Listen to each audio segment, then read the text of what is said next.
Aujourd'hui, on va parler de comment lancer un business en ligne en 2025. Je m'appelle Fanny, ça fait 7 ans que je fais du e-commerce et sur cette chaîne, je vous dévoile comment vous lancer dans le e-commerce, les astuces que j'ai à vous donner, les blocages que vous pouvez rencontrer et tous les conseils que j'ai à vous donner par rapport à ça. Et aujourd'hui, je suis avec Louis, alias The Prep Dad. Je te laisse te présenter. Bonjour Fanny, déjà je suis très content d'être ici, parce que je suis jamais invité sur des podcasts, vu que j'ai mon propre podcast, mais ça me fait toujours plaisir d'intervenir. Donc je m'appelle Louis, on me connaît sûrement sous le nom de The Prep Dad. Je fais du coaching en ligne depuis plus de 5 ans. Également, j'aide les coachs à se lancer en ligne et à se développer, donc c'est un peu pour ça que je suis là, je pense également aujourd'hui. J'ai un master en sciences et plus de 60 qualifications dans ce domaine, et mon but c'est de transmettre des informations au travers de contenus éducatifs sur YouTube, en podcast, par mes formations et par mes newsletters. Ok, super. Bon, aujourd'hui, je vais t'expliquer un peu pourquoi on est là. Donc, on va essayer de démystifier un peu les choses pour se lancer en e-commerce ou en ligne en général, tous les blocages que les personnes peuvent rencontrer. Et en même temps, on va déguster, je vais déguster... Tu vas déguster des boissons. Thaï, parce qu'on est en Thaïlande. Que je ne connais pas. Donc, c'est la même marque avec différents goûts. C'est la marque Singra qui fait également de l'eau et des bières. Voilà, parce que The Prep Dad, donc Louis, habite en Thaïlande. Du coup, il m'a ramené ça gentiment et j'espère que c'est bon. Bah, tu verras, je crois que c'est pas mal. Je les ai toutes goûtées. En vrai, il y en a moyennes, mais la plupart sont pas trop mal. 0% de calories. Hein. Tout est 0 calories. Voilà, on est dans le sport, on est des sportifs. Voilà. Donc on veut pas prendre de poids. Ok, bon, on va directement commencer avec une première boisson, je pense. Prends celle que tu veux. Moi, si j'étais toi, en vrai, prends la rouge, orange ou jaune. Ouais, ça passe. Je crois. Je me souviens pas, je l'ai pas bu depuis longtemps. Non, mais en vrai, c'est pas un challenge extrême ce qu'on est en train de faire. Non, c'est juste, voilà, pour rester dans le concept, parce que sur ma chaîne, j'aime bien faire des podcasts où je goûte des trucs bizarres dans chaque pays.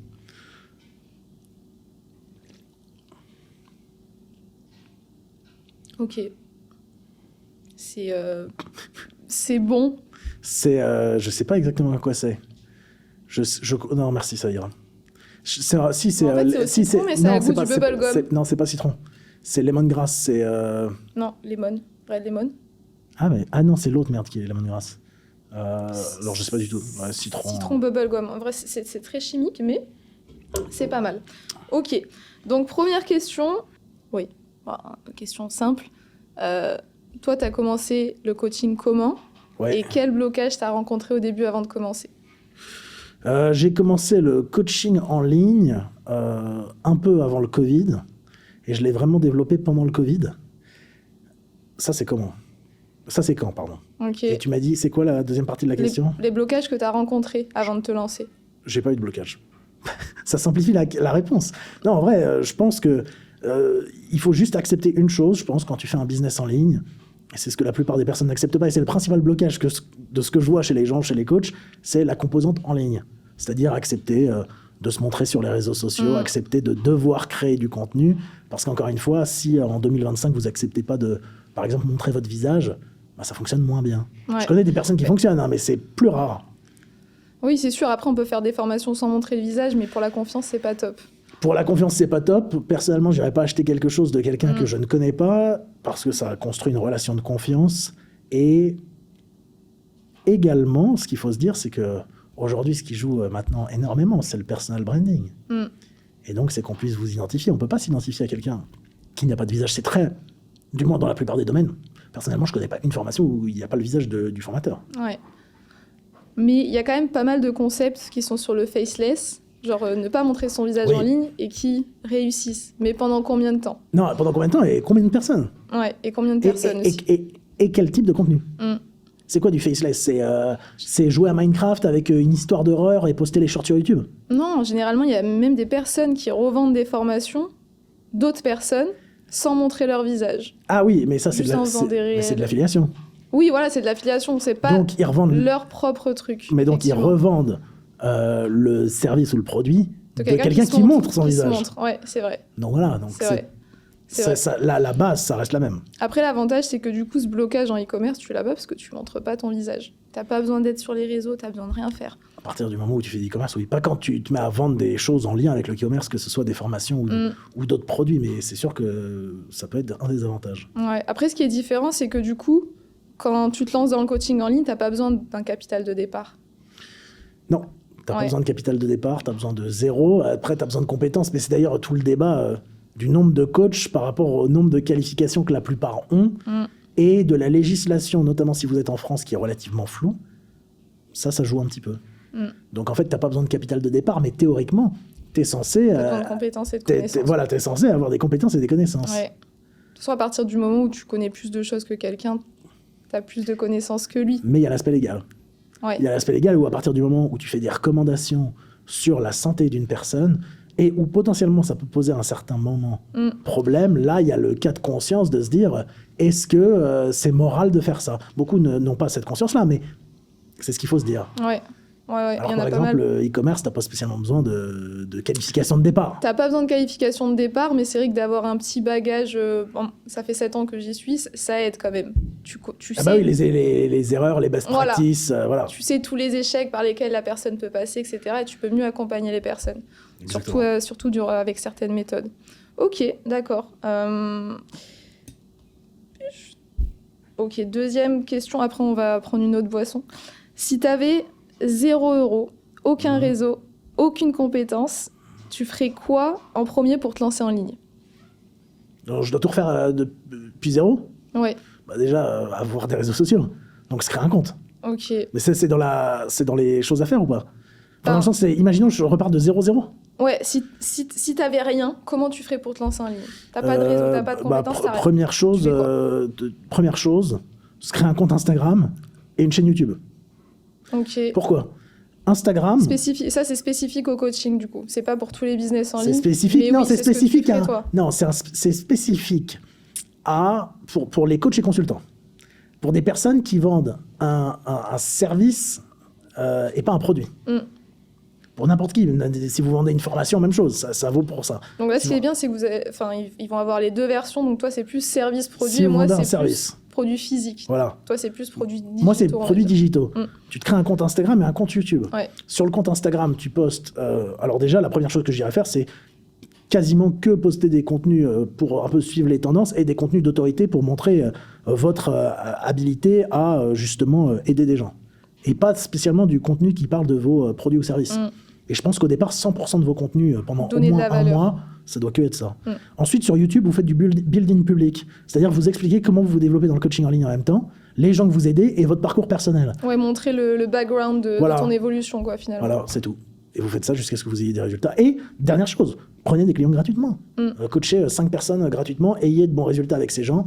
Et Avoir une des fois, retours. voilà, une fois que vous avez des retours, la preuve sociale, c'est le plus important. Vous avez une preuve sociale.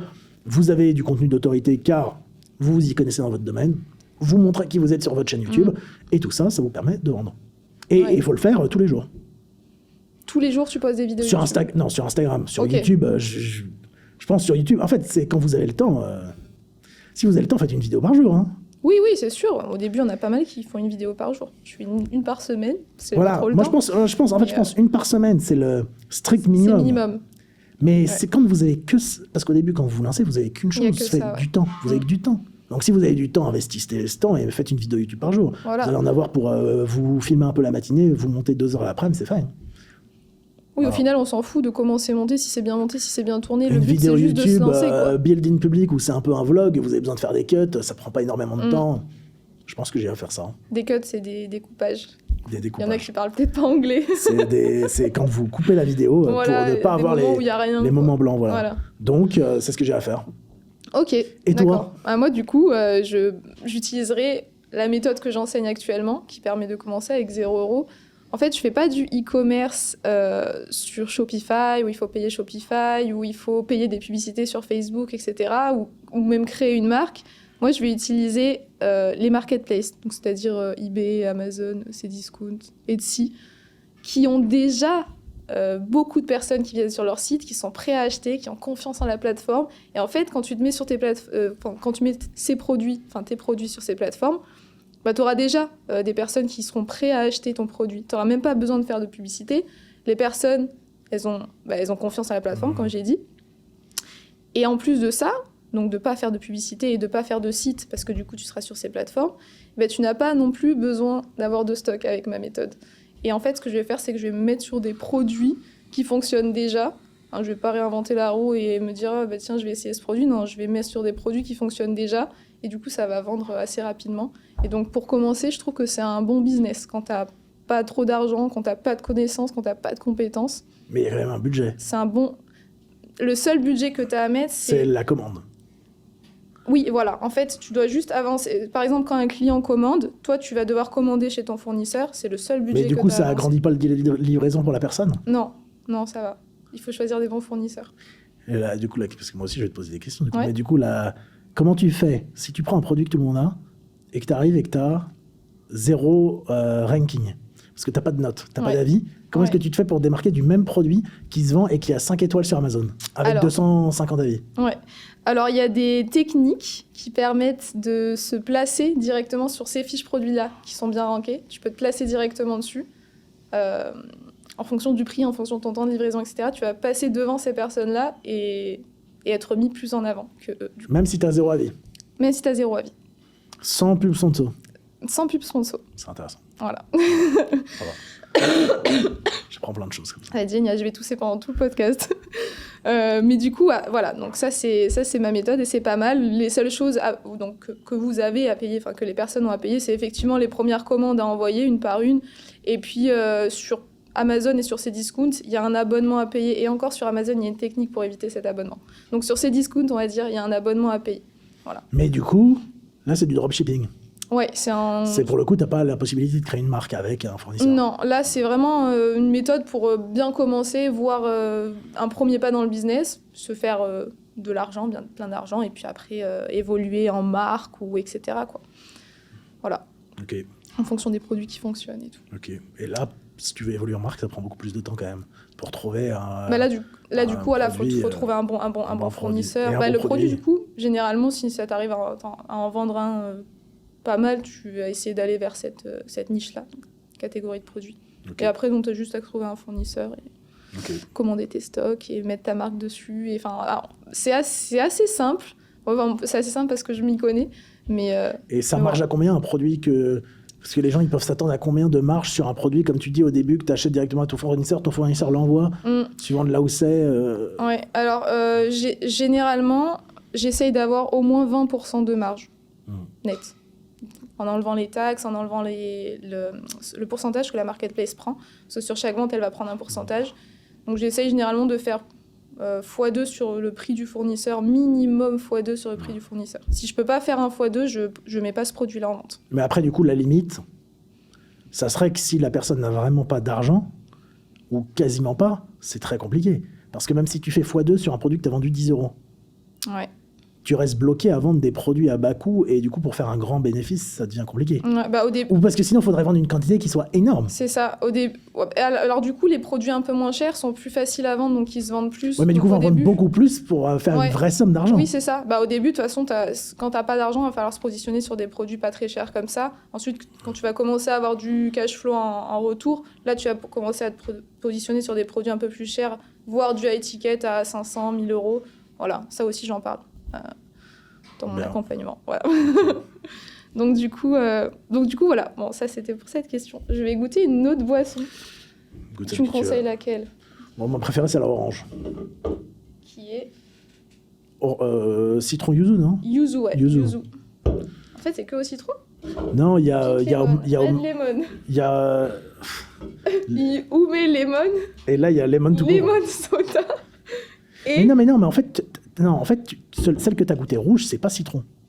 Celle que tu as goûtée rouge, c'est citronnelle. Et pourquoi il y a marqué les citronnelles, c'est lemongrass? Je comprends pas. Mais oui, t'as raison. Il y a pas... attends, mais... Oh, il y en a un au melon. Ça, on adore. Ah non, il y a marqué red lemon, en fait. Ah oui, lui, il est pas mal. Ouais, je préfère. C'est plus léger. C'est pas mal. Je le montre à la caméra. Voilà. Hop.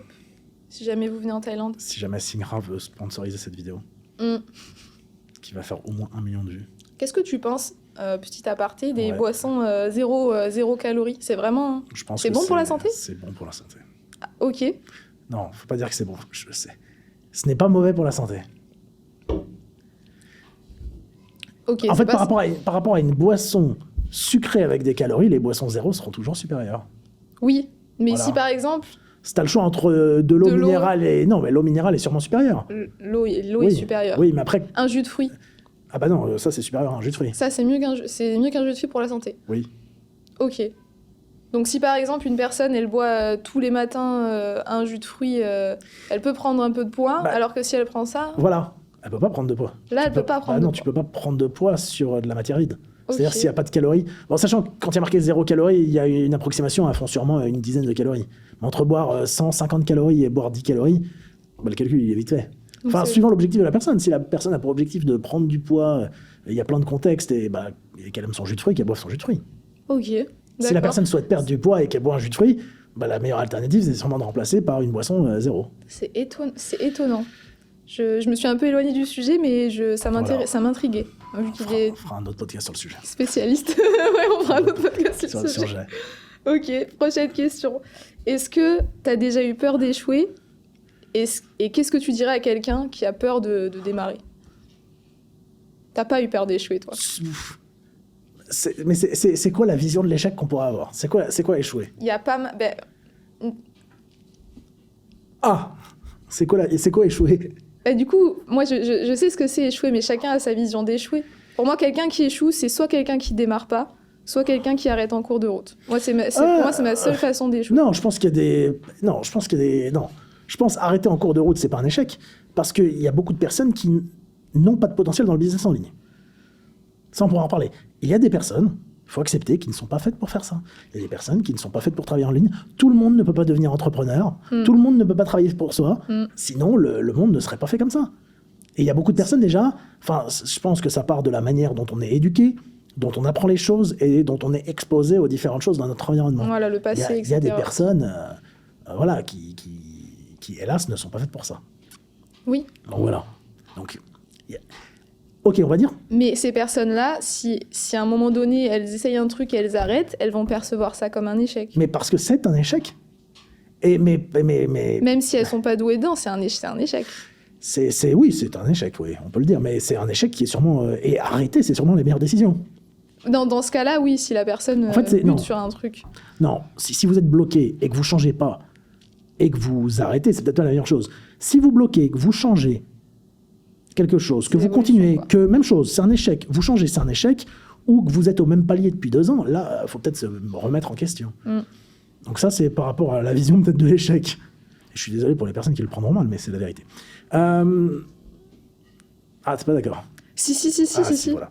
Bon, ça c'est le premier élément. Deuxième élément, est-ce que j'ai déjà eu peur des choses ? Mais en fait, tous les jours, demain, il peut se passer plein de choses et vous pouvez... c'est ça. Demain, quand vous travaillez pour... Parce qu'il y a beaucoup de gens qui me font un peu rire, il y a des bons côtés, il y a beaucoup plus selon moi de bons côtés de travailler pour soi que de mauvais côtés. Mais si demain, je sais pas, je suis malade, je suis à l'hôpital, je peux plus travailler, et voilà, hein, qu'est-ce qu'on fait ? Oui, c'est sûr, mais... Donc c'est une peur qui est rationnelle, il peut se passer des choses... Est-ce que c'est un échec ? Je sais pas. Mais être forcé, par exemple, à arrêter, ça sera un échec. C'est des trucs contre ta volonté, finalement. Voilà. Mais c'est pas une peur. C'est pas une peur. Ouais. C'est des choses qui peuvent arriver. Pour ça que ouais. Du coup, on va peut-être moins le percevoir comme un échec, vu que c'est pas de notre fait, peut-être. Enfin, oui, peut-être. Bon, après, chacun a sa vision de l'échec. Je sais pas. Donc, oui, effectivement, quand on est entrepreneur, on a peur d'échouer en se lançant, on a peur d'échouer dans le processus, on a peur d'échouer tout le temps. Le problème, c'est que si cette peur d'échouer, elle te bloque à avancer ou elle te bloque à commencer, en fait, pour moi, c'est ça le vrai échec. Enfin, tu commences pas, tu vas rester dans ta vie comme ça tout le long à essayer de... Si tu ne commences pas avec ton souhait, c'est de commencer. Oui, et que ton souhait... Oui. Ah oui, bien sûr. Parce que si tu commences pas juste parce que t'es content avec ta vie, sois content avec ta vie, oui, mais du coup, c'est pas le but de... Ça, mais je sais pas. Peut-être qu'il y a des gens qui vont regarder ça, ils vont se dire finalement, je suis pas fait pour travailler pour moi. Oui, c'est sûr. Mais bon. Et c'était quoi la question sous-jacente ? La question, c'était qu'est-ce que tu dirais à quelqu'un qui a trop peur du regard des autres pour se lancer ? Oui, j'ai une bonne réponse à ça. Alors ça marche dans tout. La plupart du temps, vous allez peut-être commencer avec, je sais pas si vous faites du contenu sur Instagram, avec votre Instagram personnel. Souvent, c'est ça. Tu commences avec ton Insta perso, ça devient Insta pro. Vous avez peur de quoi avec vos potes du lycée ? Ils se moquent de vous. Ils ont fait quoi, eux ? En fait, c'est le blocage psychologique. C'est les gens qui sont proches de vous. C'est tout. Mais vous allez être... moi, je suis critiqué tous les jours. Je suis très content. Tous les jours.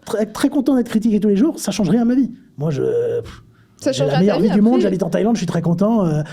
Tout va bien dans ma vie. Bon, donc dites-vous, il y a tout le temps des gens qui vont vous critiquer. À un moment donné... tu veux faire quoi avec ça? Mais c'est surtout que généralement, ils vont critiquer le premier mois, le deuxième mois. Et puis après, ensuite, quand ils vont voir... Non, puis après, ils vont t'unfollow. Voilà. Alors, soit ils t'unfollow, soit ils vont voir que tu évolues et que tu prends... tu glow up un peu. Et là, ils vont...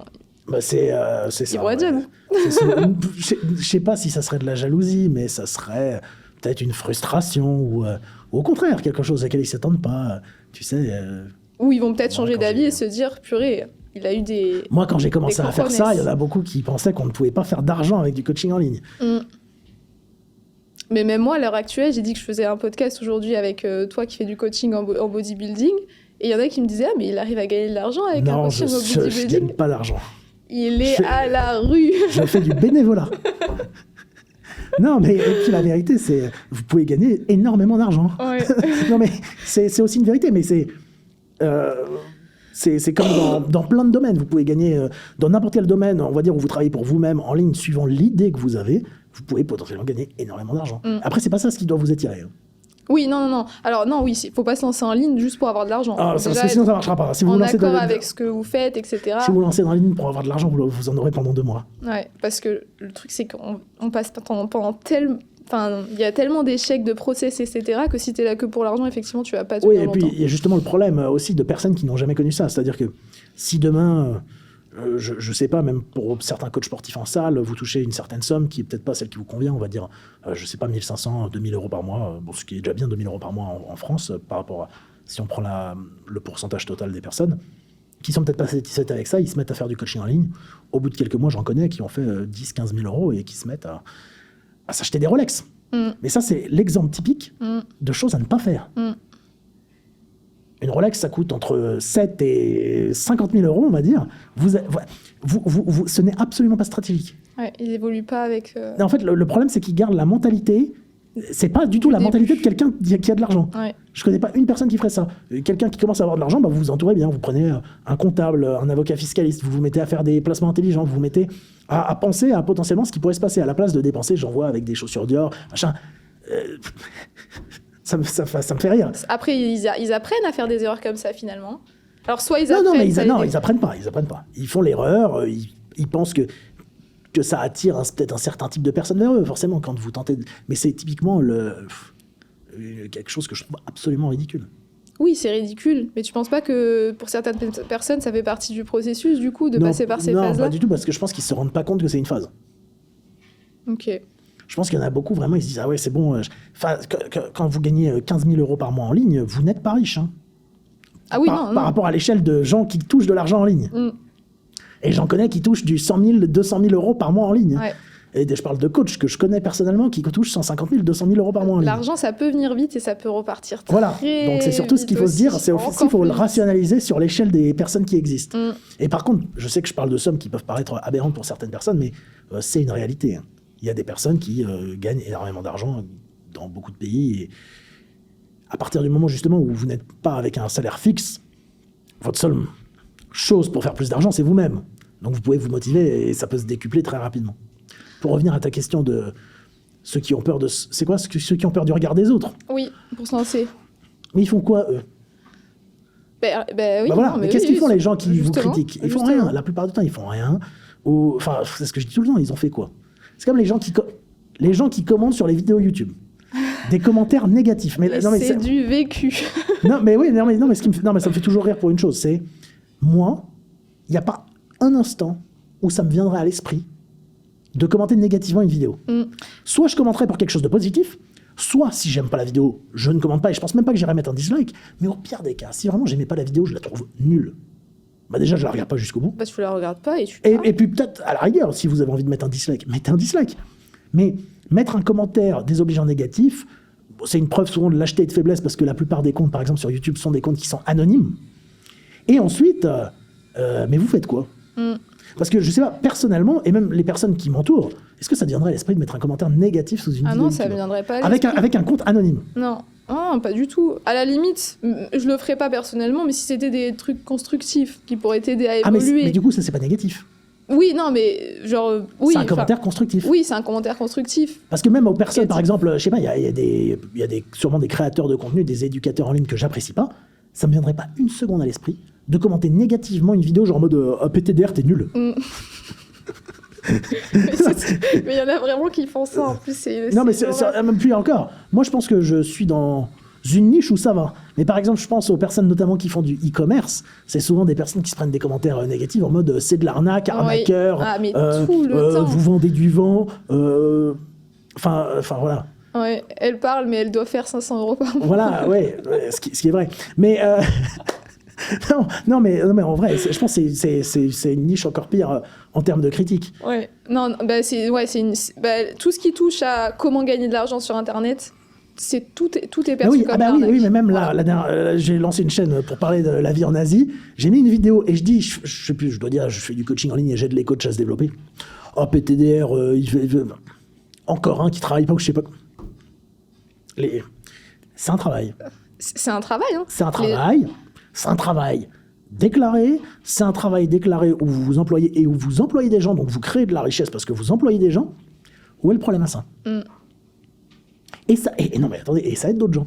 Ça aide d'autres gens. Et pour la plupart, on travaille même plus que des fois dans un bureau ou dans un vrai travail. En termes de quantité horaire, sûrement. En termes de labeur physique, non. Non, bah oui, non, c'est sûr. On est devant notre ordinateur, ça va. Vous avez une pression qui est différente, mais c'est pas la même chose. Ouais, c'est une pression différente parce qu'on doit travailler pour nous-mêmes. Donc si on fait pas du bon travail, on n'a pas de salaire. C'est pour ça que je disais qu'il y a des personnes qui ne sont pas faites pour faire ça. Il y a des personnes qui ne sont pas capables de s'autodiscipliner. Voilà, de se lever tous les matins, d'avoir un calendrier, de respecter ce qu'on doit faire. Théoriquement, on se lève tous les matins. Non mais... de se lever tous les matins à une heure décente. de respecter son calendrier, d'avoir des to-do list. To-do list, c'est pas terrible, mais ça, c'est un sujet d'un autre podcast sur la productivité, mais c'est pas grave. Moi, je fais. Non, mais en vrai, ce que tu dis, c'est vrai. J'ai une checklist tous les jours. S'autodiscipliner, c'est important. Oui, c'est sûr. Après, ça, c'est quelque chose qui s'apprend. Au début, c'est un peu compliqué. Comme l'aurait dit Mike Tyson, faites les choses que vous détestez comme si vous les adoriez. Voilà. C'est toujours ça. C'est la même chose quand vous êtes entrepreneur. Vous devez se mettre dans le personnage d'un entrepreneur pour réussir en tant qu'entrepreneur. Ça, c'est une autre... Mais c'est quoi le personnage d'entrepreneur, du coup? Si t'es entrepreneur. Non, en fait, pour réussir, il faut se mettre dans la peau de quelqu'un qui a déjà réussi. Donc, par exemple, si, je sais pas, tu fais des... Genre, si je me dis que je suis Mike Tyson, alors je suis Mike Tyson. Non, mais si tu commences à agir comme Mike Tyson, peut-être que tu arriveras à ces résultats. Je pense pas. Je pense pas. Il y a un livre sur ça, il y a vraiment une théorie sur ça. Je pense. Ouais, non mais vraiment. Je le lirai pas du coup. On fait un peu d'humour dans le podcast. Bon, question suivante. Non, mais du coup, pour morale de l'histoire, c'est les gens qui vous jugent. C'est vos potes du lycée, super, ok. Ça va être des inconnus sur Internet.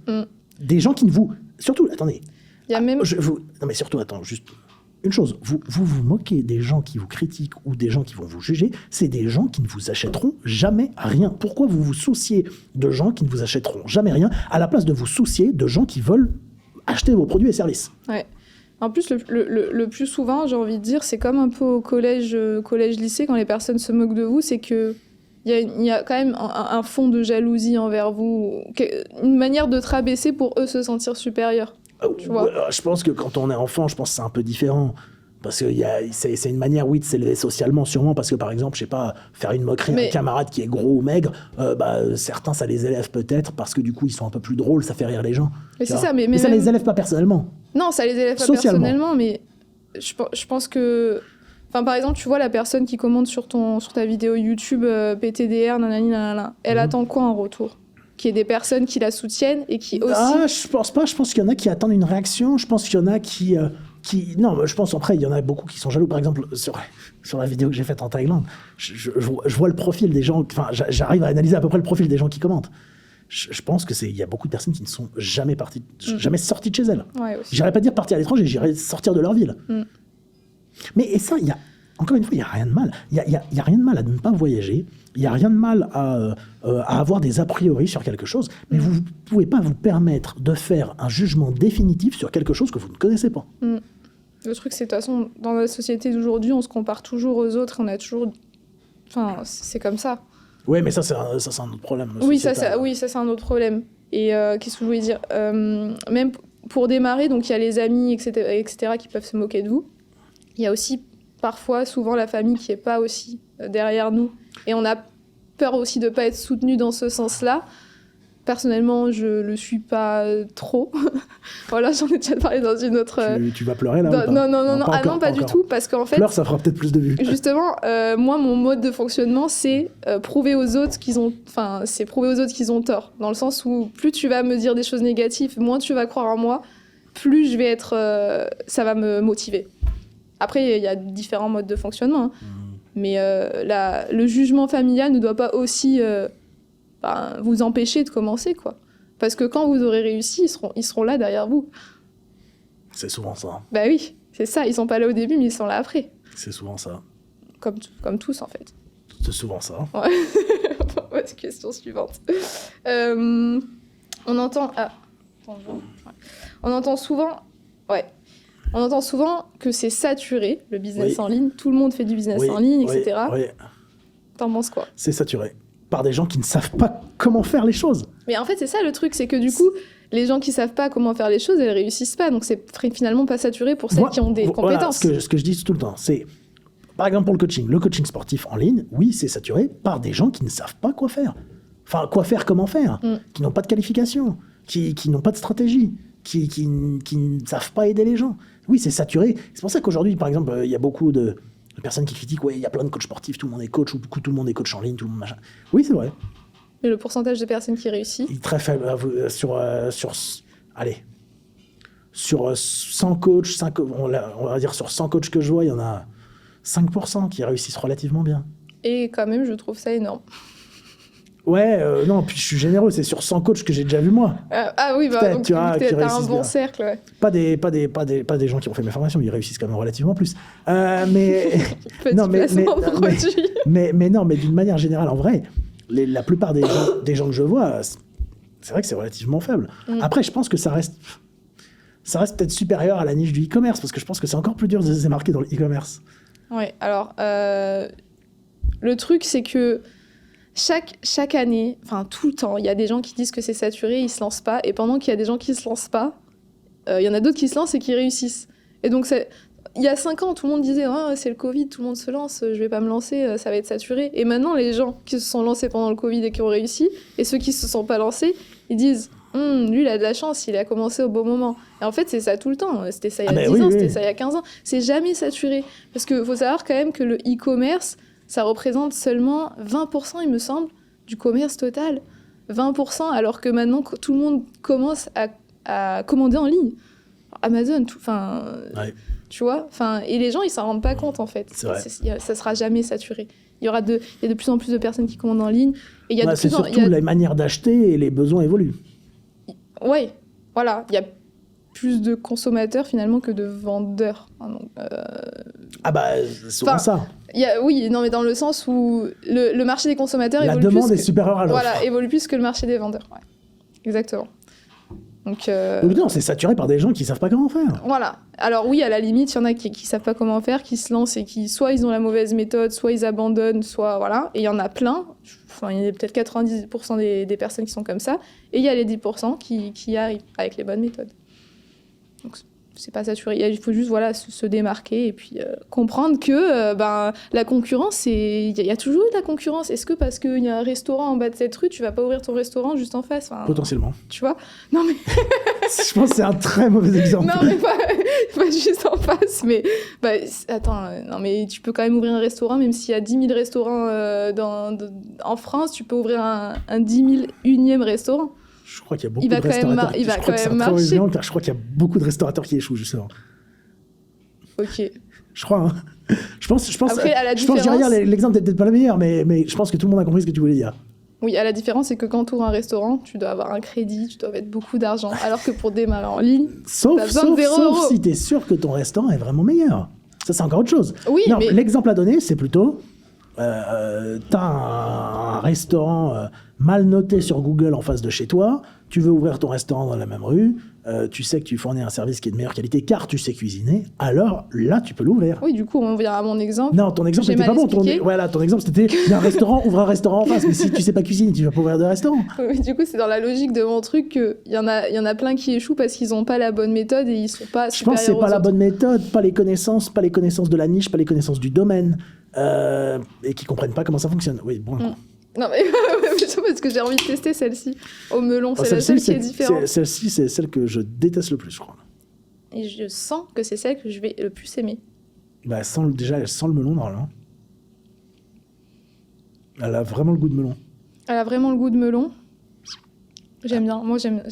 Tu sais que sortie de son contexte, ma glace préférée, c'est la glace au melon. Bah, je suis super content de le savoir.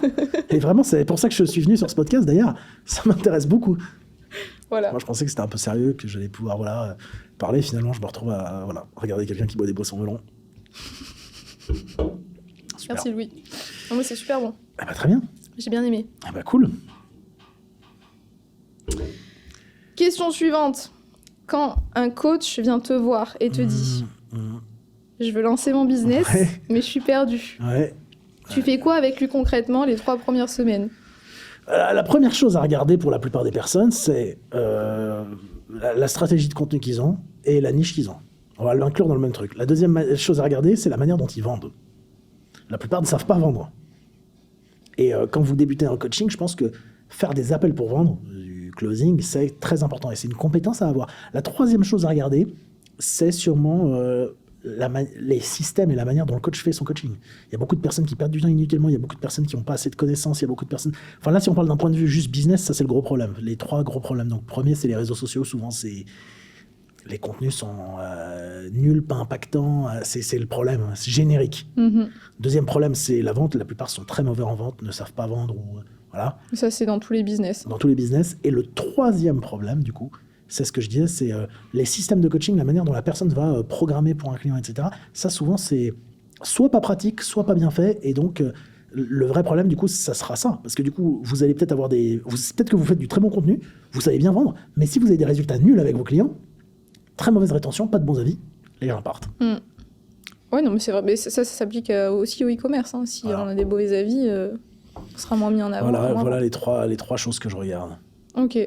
Même chose pour les personnes qui ont tout essayé, c'est les 3 choses que je regarde aussi. Les personnes qui viennent vers moi et qui me disent j'ai tout essayé, ça fonctionne pas, bah tu regardes la même chose.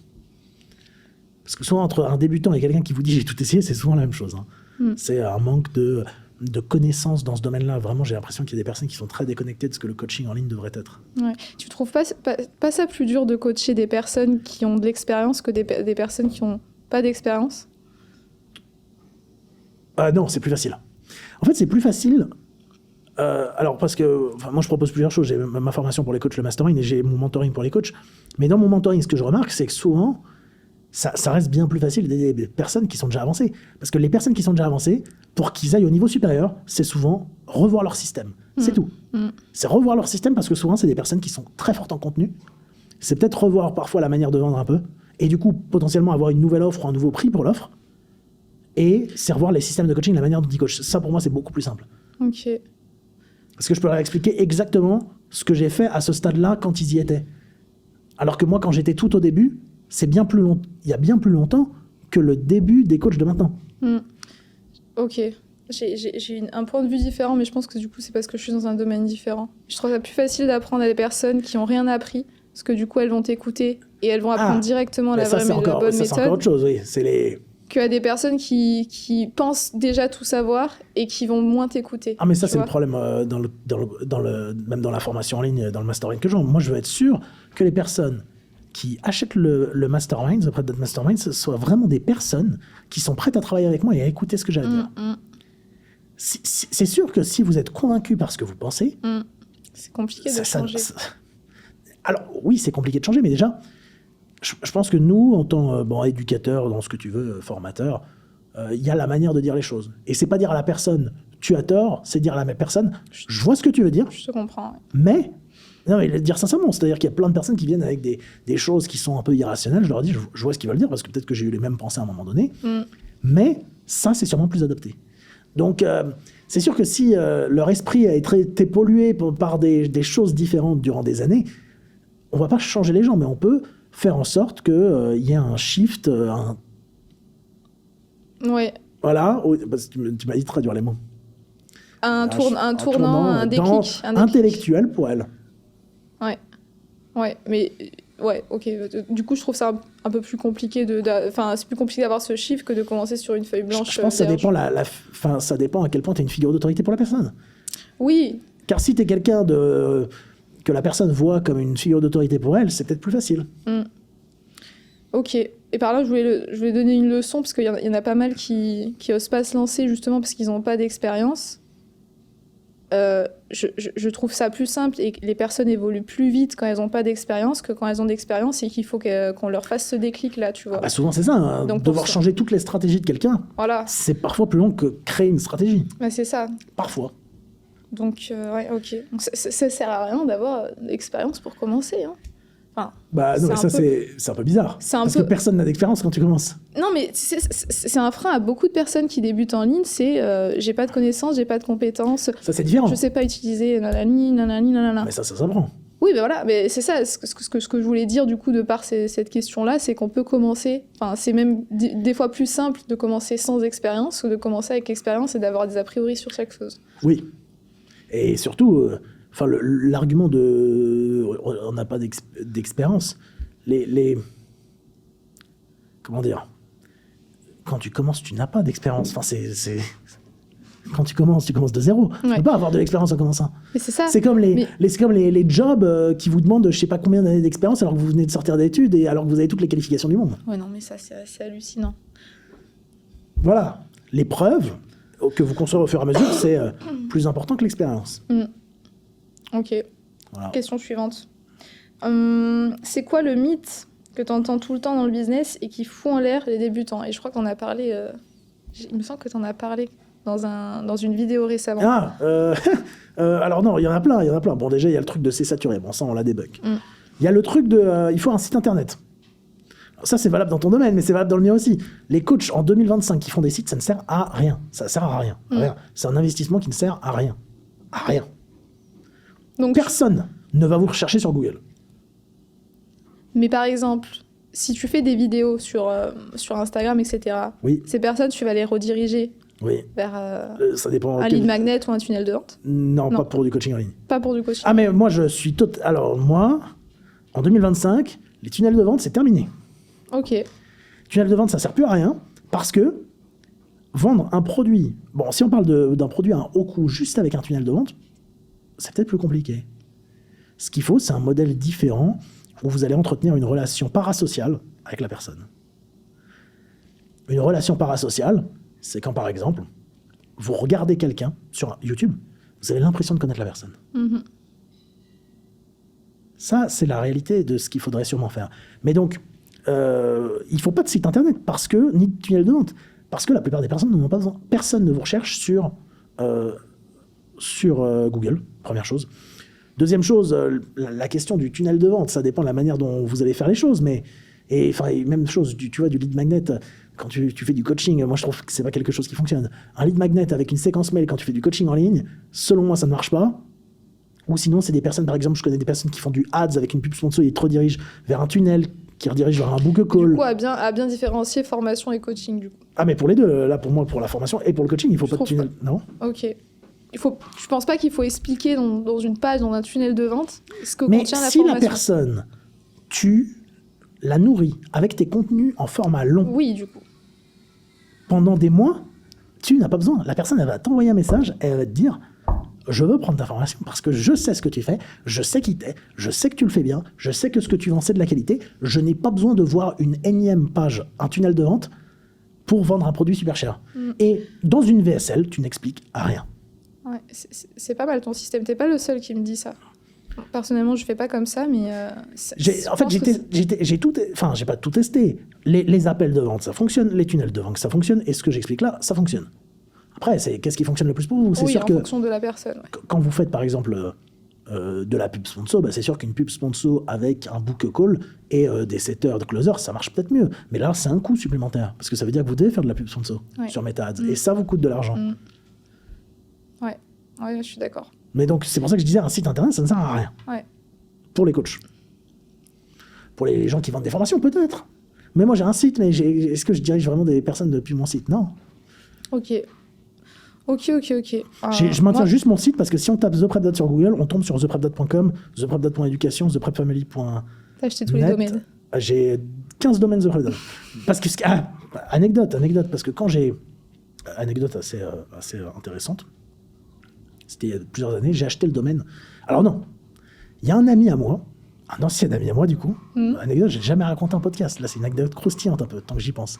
Un ancien ami à moi, action bizarre qu'il fait, il achète mon nom de domaine, ThePrepDad.com. Ok. Il achète mon domaine, jusque-là pas de problème. Ok. C'est un domaine que tu n'avais pas acheté avant, du coup. J'avais pas acheté, je m'appelais ThePrepDad. Il a acheté ThePrepDad.com, je l'avais pas encore acheté. Okay. J'avais dit, ouais, je vais le faire et tout. Il m'a dit, je te l'ai acheté, ok. Et il n'a pas voulu me passer les logins pour me transférer le domaine. Et donc là, je me suis dit, putain, bon, c'est un bip. Enculé. Ouais. Et du coup, je sais plus quand on s'est embrouillé, c'est plus mon ami, j'ai réussi à récupérer le nom de domaine. Heureusement que c'est plus ton ami. Et depuis cette histoire, j'ai acheté tous les noms de domaine ThePrepDad pour pas qu'on puisse justement... Voilà, les acheter. Et puis après, ThePrepDad, c'est un nom qui est protégé par la propriété intellectuelle, notamment l'INPI et même internationale. T'as vraiment déposé ta marque partout? J'ai déposé ThePrepDad. Ok, bien. Parce que depuis cette histoire, je me suis dit qu'il fallait que je la dépose. Mais t'as raison. Hein. Donc voilà, histoire terminée, j'ai déposé la marque ThePrepDad. C'est comme ça qu'on apprend. Hein. Voilà, c'est comme ça qu'on apprend. De ses erreurs. Mais donc... pour revenir à... Oui, donc la première chose sur laquelle on tombe sur Google quand on tape ThePrepDad, c'est le site. On tombe pas sur Instagram, on tombe pas sur... Alors on tombe sur les vidéos YouTube parce que YouTube est un bon référencement. Mais du coup, je me dis, je sais pas s'il y a peut-être quelqu'un qui est peut-être plus âgé, parce que c'est souvent ça. Maintenant, aujourd'hui, nous, plus jeunes, peut-être qu'on regarde sur YouTube, Instagram, peut-être les mails un peu, je sais pas. Peut-être que quelqu'un, naturellement, irait rechercher sur Google. Ok. Donc toi, le mythe que tu veux un peu aborder là, c'est qu'il ne faut pas avoir de site. Faut pas avoir de site. Ensuite, pour les coachs, qu'est-ce qu'il y a d'autre comme mythe? Là, on a vu qu'il fallait pas avoir de site, qu'il fallait pas forcément avoir d'expérience, qu'il fallait pas forcément avoir d'argent. Alors, pour le coaching, pour moi, faut avoir... Oui, alors toi, oui. Pour le coaching, c'est pas pareil. Je pense que pour le coaching, il faut avoir un certain nombre de qualifications potentiellement, même si des personnes, il faut dire le contraire. On verra combien de temps durent ces personnes sur le temps. Ou de l'expérience. Et de l'expérience. Voilà, je connais quelqu'un qui n'a pas de qualification, mais qui a une expérience, qui a fait les JO, etc. Mais est-ce qu'on rentre dans le cadre de la légalité? Bah non. La plupart du temps, non. Même si la législation autour du coaching en ligne est floue, la législation évoluera. Et donc, aujourd'hui, vous n'êtes pas obligé pour faire du coaching en ligne d'avoir des qualifications, d'avoir un diplôme d'État. Vous n'êtes pas obligé. Mais je pense que ça va changer. Ok. À retenir pour ceux qui veulent se Je pense que ça va changer. Mais du coup, et puis après, pour l'expérience, si vous n'en avez pas encore, vous coachez 2-3 personnes gratuitement et puis c'est bon. Ok. Moi, du coup, les mythes, j'étais un peu tous démystifiés. Hein. Pas besoin d'argent, pas besoin d'expérience, pas besoin de site, pas besoin de stock, pas besoin de faire de publicité. Enfin, il y a plein de mythes. En fait, il y a tellement de méthodes qui existent qu'il y a plein de méthodes où tu peux enlever certaines choses. Mais je vais pas m'étaler sur le sujet, on l'a déjà vu. On va passer directement on l'a déjà vu, hein. À une boisson. Attends. Pink Lemon. Celle-là, c'est ta préférée? Non, c'est... Je crois que la mienne, ma préférée, c'est l'orange. Ok. Qu'est-ce qu'on va faire de toutes ces boissons? J'étais en train de me demander la même chose. C'est ma préférée. Elle est bonne, alors. Ah oui, c'est fraise citron, c'est super bon. Très bien. Super. Bon, question suivante. Le truc, du coup on a un peu vu ça. Le truc que les gens pensent indispensable, mais qui sert à rien pour commencer. Un site. Du coup on l'a déjà vu. Non. Moi j'ai une grosse audience. La plupart, il y a beaucoup de gens qui me disent ouais mais j'ai pas d'abonnés sur les réseaux. C'est vrai ça. Ça, c'est vrai. Il y a des gens qui me disent j'ai pas d'abonnés sur les réseaux. Bah oui, mais tant que tu fais pas des choses, t'en auras pas non plus. Donc, c'est surtout qu'il y en a qui vendent plus avec 200 abonnés. Ah, mais moi, je connais beaucoup plus de personnes qui ont entre 1000 et 10 000 abonnés, qui vendent du coaching que de personnes qui ont entre 10 et 100 000. Hein. Ah, j'en connais beaucoup plus. Ouais. Je connais beaucoup de personnes qui ont 100, 200 000 abonnés et qui vendent beaucoup moins. Ça veut rien dire. Ça veut rien dire. Justement, il y a peut-être des personnes qui ont plus confiance en quelqu'un qui se montre un peu moins, qui a un peu moins d'abonnés qu'en quelqu'un. Il y a une différence entre être influenceur et être un expert dans votre domaine. Clairement. Pour moi, c'est la grosse différence. Donc ça, c'est aussi un des... Du coup, c'était le truc que je voulais dire, que les gens pensent indispensable mais qui sert à rien pour commencer. Il faut être expert dans son domaine pour commencer. Ah bah... Vous pouvez pas commencer en étant expert, mais d'ailleurs, expert, c'est une appellation... On évolue tout au long de notre vie. Et qui est vraiment expert? C'est quoi le summum? Expert, faut que vos pairs vous reconnaissent comme étant le meilleur. Je sais pas, peut-être que toi, dans le e-commerce, il y a 10 personnes les plus connues qui vont s'accorder. Ah oui, c'est vrai que machin, c'est un expert. Ils s'accordent tous, alors cette personne est probablement experte. Oui, moi, je suis expert de rien du tout. C'est comment les autres te voient, finalement. Expert, c'est plus ça, toi, tu te vois. J'irais dire, il faudrait que vos pairs s'accordent sur le fait que vous ayez passé suffisamment de temps et que vous ayez suffisamment de qualifications pour être dans le top des spécialistes. Et le top des spécialistes serait un expert, sûrement. Ok. Bon, hormis cette définition de l'expert, oui, ça sert à rien d'être un expert pour commencer. Tout le monde commence bas et tout le monde augmente. Bah, tu gagnes en expérience, en qualification, en preuve, peu importe, avec le temps, au fur et à mesure du temps. Et en fait, c'est ça, les personnes qui veulent commencer en ligne, elles s'attendent directement à avoir les résultats d'une personne qui est là depuis plusieurs années et qui a vécu plusieurs choses. Et j'en ai comme ça qui, par exemple, ils m'écrivent oui, avec ta méthode, je veux gagner 30 000 € dans 2 mois. Alors déjà, si tu gagnes 30 000 € dans 2 mois, tu seras pas légéré, comme on l'a vu tout à l'heure. Hein. Il va faire n'importe quoi, parce que passer de 1 000 € à 30 000 €... Souvent, ouais. Voilà, il y a des étapes à passer avant, et en plus, il y a des étapes à passer avant, tu peux pas... Enfin, en fait, on montre tellement de belles choses sur les réseaux que les gens, ils s'attendent à avoir un niveau 100, une formation, alors qu'ils partent d'un niveau 1. Une formation ne vous donne pas de garantie de résultat. Je fais une vidéo sur ça, 0 garantie. Il y a une garantie. Que tu vas tout faire pour. Voilà, c'est la garantie. Je sais plus comment j'explique ça normalement. C'est une garantie de moyens, pas de résultat. Vous donnez les moyens à la personne de réussir, vous expliquez ce qu'il y a à expliquer, vous respectez vos engagements. Personne ne peut garantir à personne de gagner de l'argent. C'est vrai, j'en vois plein qui mettent des garanties. Je me demande comment ils font. Je pense pas qu'ils les tiennent, leurs garanties. Alors déjà, il y a beaucoup de personnes qui font des garanties sans contrat derrière. Donc déjà, ça marche bizarrement. Il y a beaucoup de personnes qui expliquent des garanties sans que ça soit dans leur CGV. Donc ça, c'est bizarre. Il y a beaucoup de personnes également qui font des garanties avec des clauses qui ne sont pas illégales et vous ne pouvez pas contractualiser quelque chose qui n'est pas légal. Donc à partir de ce moment-là, la plupart du temps, beaucoup de formations en ligne font des garanties qui sont absolument bidons. Ouais. Qui n'atteignent pas, hein, finalement. Qui n'atteignent pas.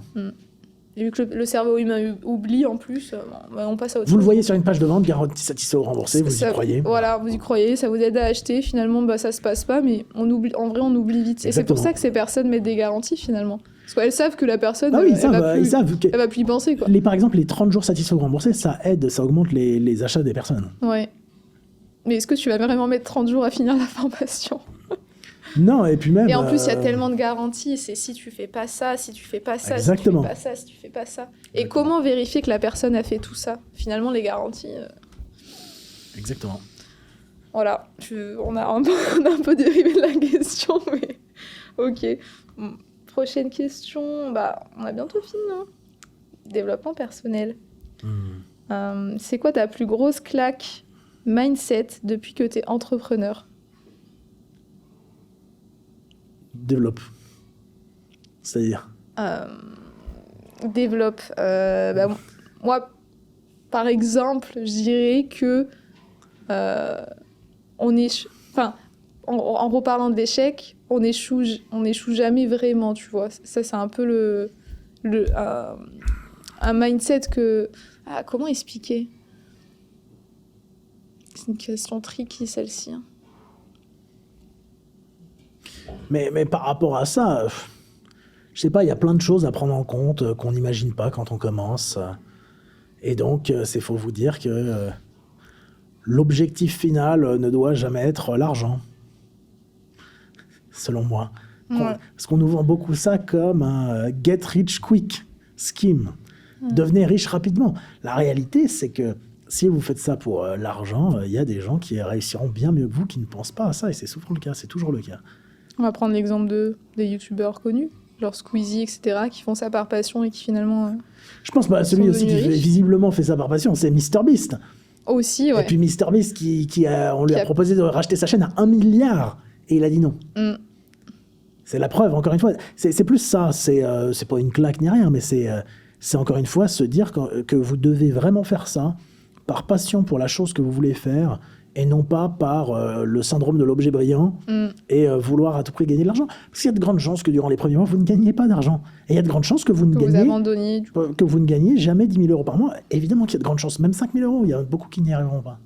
100 000 euros, encore moins. 50 000 euros, encore moins. Aussi, 50 000, 100 000 euros. Et il faut aussi se rendre compte de ça. C'est pas parce qu'il y a des gens qui réussissent à le faire. Si, le point important. Le facteur chance est bien plus important que ce qu'on croit. On en a débattu dans un ancien podcast. Vas-y, développe. Non, mais il n'y a pas de débat à avoir. C'est n'importe qui a réussi vous dira que le facteur chance est un facteur important. Ok, donc tu penses que réussir, il y a une part de chance. Une grosse part de chance. Pourquoi ? Parce que moment où tu as commencé, les personnes que tu as rencontrées. Voilà, ça peut être ça. Ça peut être le moment où vous avez commencé. Ça peut être l'idée que vous avez, parce que vous pouvez avoir une idée par chance. Vous êtes sous la douche, vous avez une idée, c'est peut-être de la chance. Voilà. Ça m'est arrivé. L'idée que vous avez, ça peut être les gens que vous allez rencontrer, l'endroit où vous allez aller à un moment T, et vous rencontrez telle personne qui va vous dire de faire ça. Le facteur chance, il est super important. Ouais. Après, vous pouvez, comme on dit, on peut provoquer la chance. Alors oui, on peut potentiellement faciliter certaines choses. Oui, essayer de se rendre au même endroit que des personnes pour essayer de les rencontrer, par exemple. Tu pourrais potentiellement. C'est ce que j'ai fait avec toi. C'est vrai. Mais non, mais la vérité, c'est ça. C'est le facteur chance. C'est vrai que vu comme ça... Non, mais c'est très important. C'est vrai que vu comme ça... par exemple, la première boutique que j'ai lancée, j'ai vu que Apple avait lancé des AirPods. Tu sais, les AirPods sans fil, là. C'était le début. Hein. Je me suis dit, tiens, je vais vendre la même chose. Je pense que, honnêtement, il devait y avoir, je sais pas, peut-être 10 personnes, même pas en France, qui vendaient ça, quoi. Et du coup, je me suis dit, vas-y, je vais tester. Comme ça. J'ai fait, je sais pas combien de ventes. Je me suis dit, mais waouh, c'est ouf ce que je suis en train de faire. En fait, je suis arrivée dans les premières. J'ai vraiment eu de la chance, quoi. Est-ce que c'était légal ? Sans le vouloir. Comment ça, est-ce que c'était légal ? Vu que c'était sûrement une copie de AirPods d'Apple. C'était une copie d'AirPods d'Apple, et du coup, j'en parle dans mon b-roll. Je conseillerais pas aux gens de vendre ça. C'était les débuts. Hein. Vraiment, en fait, c'est ça. Quand je me suis lancée, j'y connaissais rien, etc. J'ai testé, j'ai vu, je le ferai plus. J'ai testé un autre chose, j'ai vu, je le ferai plus. Enfin, tu vois, je passe quand même par plusieurs processus. Et ça, c'était mon premier produit, pas forcément très légal. Voilà, donc prenez en compte que le facteur chance compte. Vous pouvez un peu provoquer la chance. Vous pouvez peut-être aller dans des endroits où vous alliez pas, c'est la vérité. Vous pouvez peut-être partir en vacances quelque part où vous pensez que c'est stratégique. Mais c'est vrai. C'est quel acteur qui était... il était monteur sur des tournages de films, et quelqu'un l'a vu en train de monter un truc, il manquait quelqu'un, il manquait un acteur. Il lui a dit, tiens, viens... C'est qui celui qui fait Indiana Jones, je crois. Comment il s'appelle ? Harrison Ford ? Ouais, il me semble que c'est Harrison Ford qui travaille dans la production, et ils lui ont dit, il nous manque quelqu'un, viens vite fait sur le truc. Et en fait, il est devenu un des acteurs les plus connus comme ça, quoi. Voilà. Et si vous voulez, facteur chance. Il vous suffit de travailler sur une scène de cinéma et vous pouvez devenir acteur. Non mais ouais, c'est juste pour appuyer ton truc de facteur chance. C'est important. Ouais, c'est important. Ok. Parce que les gens qui disent ouais non j'ai travaillé dur, c'est grâce à mon travail, ce n'est pas que grâce à votre travail. Il y a le facteur chance. Oui, comme quand on dit la personne elle est pistonnée, etc. Elle connaît des gens. Elle s'est quand même fait non mais je pense qu'il y a une différence entre le piston et non, je pense que le piston et le facteur chance c'est différent. Hein. D'être né dans ou d'avoir un entourage d'être né dans ou d'avoir un entourage ça peut être un facteur chance aussi. Je pense que c'est pas tout à fait la même chose. Ok. On va pas débattre sur le sujet parce que sinon on va encore s'éloigner du truc. Non, mais je pense que c'est pas totalement la même chose, mais je vois ce que tu veux dire. Ouais, je sais pas. Enfin... il y a des gens qui vous permettent d'accéder plus rapidement potentiellement à là où vous voulez aller, et ça c'est le facteur chance. Il y a des personnes qui vous placent là où vous voulez aller. Ça c'est du piston. Demain, tu es embauché à un endroit grâce à ton père. C'est de la chance ou c'est du piston? C'est du piston. Ton père te met en relation avec un gars qu'il connaît qui potentiellement permet d'avoir un emploi. Ça, c'est un facteur chance. Ouais, ok. Bon, Le facteur chance, vous devez l'entretenir. Et vous devez vous en servir. Le piston, c'est automatique. Ok, là je vois mieux ton point de vue. Voilà. Ouais, moi. C'est un peu une chaîne philosophique, ça aussi. On est en plein dans déjà plan perso. Ok, d'accord. Ok, calme-toi. Pardon. Question suivante. Tu fais quoi pour... en plus, on en parlait au début. Tu fais quoi pour rester focus? Ouais. Est-ce que tu as un rituel ou une habitude qui a changé un peu ta vie? Alors, je pense que c'est un... Se lever tôt le matin, lire des livres, Ouais, c'est un se ensemble. fixer des objectifs, être très organisé, travailler hors de chez soi parfois pour être plus concentré. Mais, enfin, après là, tu parles de plein d'habitudes, mais il faut les incorporer dans son mode de vie au fur et à mesure. Tu peux pas, du jour au lendemain, bah tiens, me dire, je vais me lever à 7h, Si, je vais lire un livre le si. soir. Si, je pense que tu peux tout changer. Tout d'un coup. Ouais, je pense. Je pense pas. Je pense que si. Je pense que c'est des trucs à incorporer petit à petit, parce que sinon tu t'y tiendras pas. C'est comme si tu changes de vie du jour au lendemain. Bah, je pense que ça dépend de la difficulté de l'action. Moi, je suis désolé, lire 5 pages d'un livre et te lever tôt le matin, je vois pas en quoi c'est dur et tu dois le faire en plusieurs jours. Oh, mais là, tu parles que de 2 habitudes, du coup. Ok, se coucher plus tôt. Bah, si tu te lèves plus tôt, tu seras fatigué plus tôt, donc tu te coucheras plus tôt. Du coup, ouais. 3 habitudes déjà. Ah bah ça c'est plus cordial, hein. Ouais, non, c'est que j'étais en train de penser à un podcast Non, que mais j'ai vu je sur le suis sommeil. d'accord avec potentiellement, faut mettre les choses en place petit à petit, mais... C'était quoi la question déjà? Ma question c'était, tu fais comment pour rester focus? Est-ce que tu as des habitudes? Ah bah non, mais connaître l'objectif, si vous avez un objectif dans la tête, quoi. Non, je me fais rire, pardon. Oui. Je sais que je suis très drôle, mais au-delà de ça. Oui. Connaître l'objectif et vous y tenir. Il y a quoi d'autre qui vous permet d'être plus focus que d'avoir un objectif?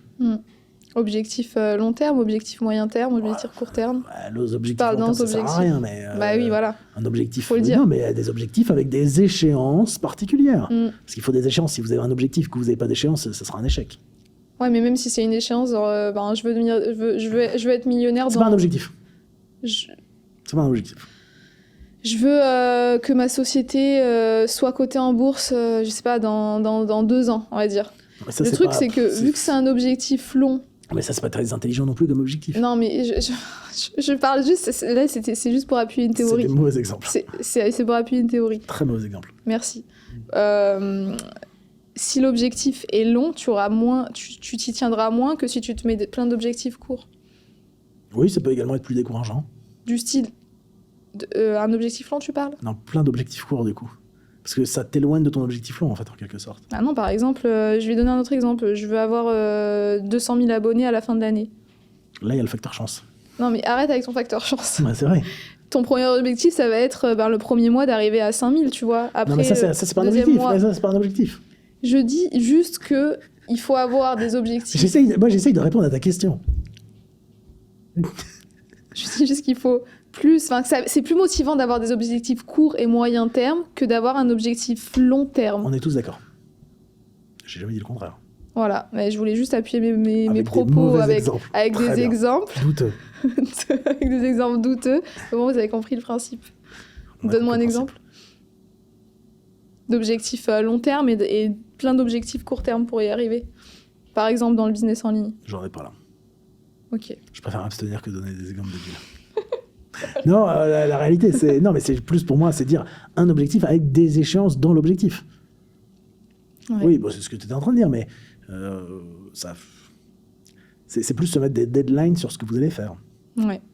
Bon, bref, pour répondre à la question, vous voulez créer une formation, de là à là, vous allez créer le contenu, de là à là, vous allez la filmer, de là à là, vous allez la monter, de là à là, vous allez créer une page de vente, et à la fin, voilà, c'est ça. Donc juste ton conseil, du coup, pour rester focus, c'est d'avoir un objectif... Mais oui, de voir ce que... oui, des objectifs moyen terme. Ouais. Savoir ce que vous voulez vraiment. Parce qu'il faut savoir ce qu'on veut dans la vie. Si vous savez ce que vous voulez, vous réussirez sûrement beaucoup plus facilement. Ouais. Et un objectif, on le rappelle, c'est pas je veux avoir de l'argent. Genre gagner de l'argent. C'est pas très intelligent, je pense. Mais en fait, ça peut l'être, mais je pense pas que ça soit très intelligent. Moi, mon objectif, il est plus financier là, à la fin de l'année que c'est un objectif financier, tu vois. Après, là, c'est un objectif moyen terme. Mon objectif à long terme, du coup, c'est autre chose. Ok. Bref. Tout ça pour dire que moi, j'ai pas de rituel ou d'habitude qui a changé ma vie parce que j'ai toujours été assez cadrée. Mais je vais commencer à faire à lire des livres, du coup, tous les soirs. Voilà. Commencer à lire à peu près 10 livres par jour. 10 pages par jour. 10 pages par jour. Parce qu'avec l'effet cumulé, à la fin de l'année, je pense que j'aurais lu pas mal de livres. Et voilà. T'es en train de calculer ? Ouais, t'auras lu 10 livres, quoi. Ça dépend, mais un livre, ça fait au moins 200 pages la plupart du temps. Ouais, mais tu prends pas en compte. 7, 14, 28, 280. 280, on va dire que c'est quasiment... Allez, 12, t'auras lu 14 livres. Ce qui est énorme. Déjà très bien. C'est énorme. Ce qui est bien. Voilà. Du coup, voilà, on va passer à la question suivante. Je devais te faire goûter quelque chose. C'est pas grave, je l'ai oublié. Du coup, je vais goûter la boisson au citron, s'il te plaît. Elle est bonne, je la connais déjà, mais comme ça, au moins, ça me permet de me rater. Merci. Sorry. Si tu devais pitcher un business rentable... C'est quoi pitcher un business rentable ? Tu décris un business que tu lancerais avec 0 € en 1 minute chrono. Ce que j'ai expliqué juste avant, faire du coaching en ligne. Voilà. Vous lancez développer ses réseaux, vous lancez un Instagram, vous lancez une chaîne YouTube, vous apprenez à vendre. Grâce à votre chaîne YouTube, vous redirigez soit vers votre Instagram, soit une liste email. Grâce à votre compte Instagram, vous redirigez vers votre contenu long. Et ensuite, vous faites de temps en temps des call to action en story et par email, que vous prenez des gens en coaching, vous faites un appel avec eux, vous avez appris à vendre, vous vendez votre coaching, c'est réglé. C'était rapide, 30 secondes. J'ai pas compté. Ça faisait exactement 30 secondes, j'ai compté dans ma tête en même temps que je parlais. En même temps que tu parlais. À moi ? Tu dois biter un business ? Non, si, pas du tout. Si, Allez, je bite la mon suite business. Du podcast. La suite du podcast. Non, ça m'intéresse pas. Ça n'intéresse personne, je crois, d'ailleurs. Allez. Tu fatigues. Bon, allez, vas-y. Allez, business rentable en... Attends. En 1 minute, 3, 2, 1, go. Ok.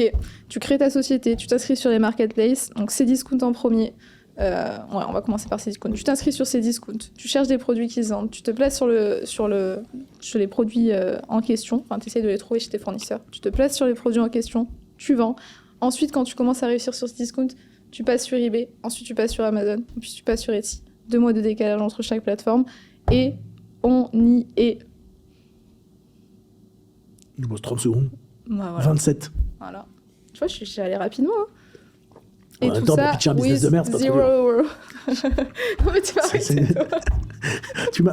tu m'invites pour que je te roaste. Tu m'as roasté tout le long. Non, moi, je suis super gentil avec toi. C'est le but d'avoir un invité. Hein. Vaut mieux pas faire l'inverse.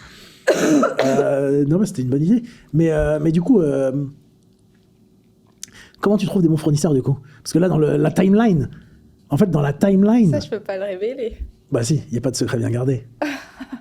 Comment est-ce que tu trouves un bon fournisseur ? Parce que là, je vais te décrire juste un bon fournisseur. Décris-moi un bon fournisseur. Un bon fournisseur, c'est quelqu'un qui livre rapidement, qui a des bons retours clients sur le produit. Et voilà. Eh bien, moi, je peux vous dévoiler comment trouver un bon fournisseur. Je fais un contre-podcast. Aussi. Suivante. C'est bientôt fini, du coup, je vais juste le mot de la fin pour ceux qui veulent se lancer en ligne. Du coup. Bah, lancez-vous. Ok. Moi, je voulais dire, mon mot de la fin, c'est commence petit, mais commence maintenant. T'aurais mieux fait de dire lancez-vous. T'aurais mieux fait de dire lancez-vous. Hein. Non, mais la vérité, c'est... Il n'y a jamais eu de meilleur moment qu'en 2025 pour faire de l'argent. Donc, commencez maintenant, avant que ça soit trop tard. Voilà. Ouais. Merci beaucoup. Voilà, merci. Merci à vous. Merci. Tu me vois maintenant ? Non. Merci à vous d'avoir suivi ce podcast. Merci à toi, Louis, d'avoir été là. Merci à Fanny. On s'est bien marré, tu m'as bien descendu. Go Boss Club. Et puis, je pense que dans les commentaires, les les personnels vont me descendre aussi. C'est vrai qu'elle fait un business de merde. Par contre, vous pouvez vous abonner à moi, The Prep Dad. The Prep Dad sur YouTube, The Prep Dad en Asie. Vous pouvez aller sur www.theprepdad.com, www.theprepdad.education, The Prep Family, The Prep Dad Éducation également sur Instagram si ça vous intéresse. C'était long tout ça. C'était très long. Ok. Tu le coupes, ça dure au moins 2 minutes. Ça dure au moins 2 minutes. Non, je rigole, en vrai, c'était très sympa. Si vous avez aimé cette vidéo, abonnez-vous et puis on se Et n'hésitez retrouve. pas à mettre un commentaire négatif. Je les supprimerai. Voilà. T'as tout retenu. Bon, ben voilà, on se retrouve dans une prochaine vidéo. La semaine prochaine. Ciao.